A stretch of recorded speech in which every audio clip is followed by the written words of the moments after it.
Assalamualaikum warahmatullahi wabarakatuh. Balik lagi dengan saya. Kali ini kita akan membahas bagaimana internet bekerja atau website ya. Pertama-tama sebelum kita mulai, kita akan membahas sedikit tentang apa sih itu internet. Internet adalah singkatan dari Interconnected Network, di mana internet adalah suatu jaringan global yang menghubungkan satu perangkat dengan perangkat yang lain secara global, berarti secara mendunia begitu. Yang memungkinkan dia itu akan terjadi pertukaran data ya dan komunikasi secara global. Kemudian hubungan antara satu perangkat dengan perangkat yang lain itu disebut jaringan komputer. Kemudian jaringan komputer itu bisa dari dua komputer atau bahkan bisa sampai ribuan dari komputer lainnya. Ya, kemudian kita akan masuk tentang pembahasan bagaimana sih cara kerjanya website atau internet itu secara mudahnya itu dia gimana kita akan suatu perangkat kita akan menggunakan itu akan mengklik suatu website atau ya website di mana dia itu akan mengirimkan request. Kemudian request itu akan dibawa oleh DNS dan diajukan ke server, kemudian server itu akan merespon dan mengirimkan balik ke browser kita. Jadi itu secara mudahnya ya.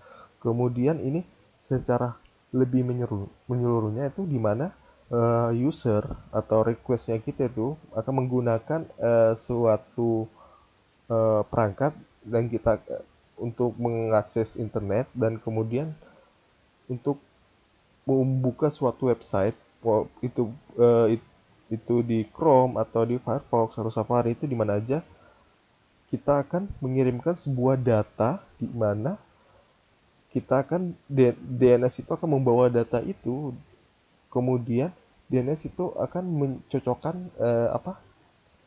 mencari IP servernya itu ya, server dari yang website itu yang kita akan buka, di mana IP-nya itu seperti buku telepon ya, ada buku telepon di mana eh, setiap website itu memiliki IP yang spesial ya, tersendiri, nggak ada samanya sama lain. Kemudian setelah DNS itu mendapatkan IP servernya, dia akan eh, mengirimkan sebuah permintaan kepada server web tempat server web. Nanti setelah server webnya itu memproses dari permintaannya itu, dia akan mengirimkan sebuah data-data seperti HTML, kemudian dari JavaScript ya, atau gambar gitu kan.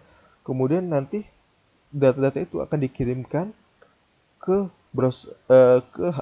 perangkat kita. Nanti di perangkat kita akan diatur ulang menjadi suatu website gitu ya.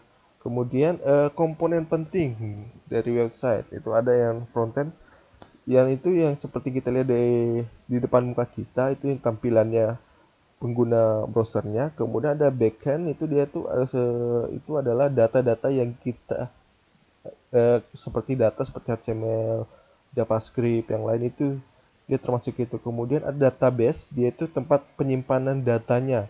Jadi seperti tempat servernya itu. Kemudian ada web server, itu tempat yang mengirim eh, data itu ke tempat yang lain, ke browser pengguna gitu. Kemudian yang utama juga tentang website itu ada HTML, dia itu membentuk struktur halaman. CSS mengatur tampilan visual, stylish, sedangkan JavaScript itu menggunakan interaksi dan fungsi dinamis pada website. Kemudian ada server side, yaitu seperti untuk Python, Node, memproses data server, mengelola data database. Kemudian ada protokol, dia itu untuk HTTP, HTTPS atau protokol komunikasi antara browser. Ya, itu aja ya untuk eh, yang kita bahas kali ini. Terima kasih atas perhatiannya. Sampai jumpa lagi. Wassalamualaikum warahmatullahi wabarakatuh.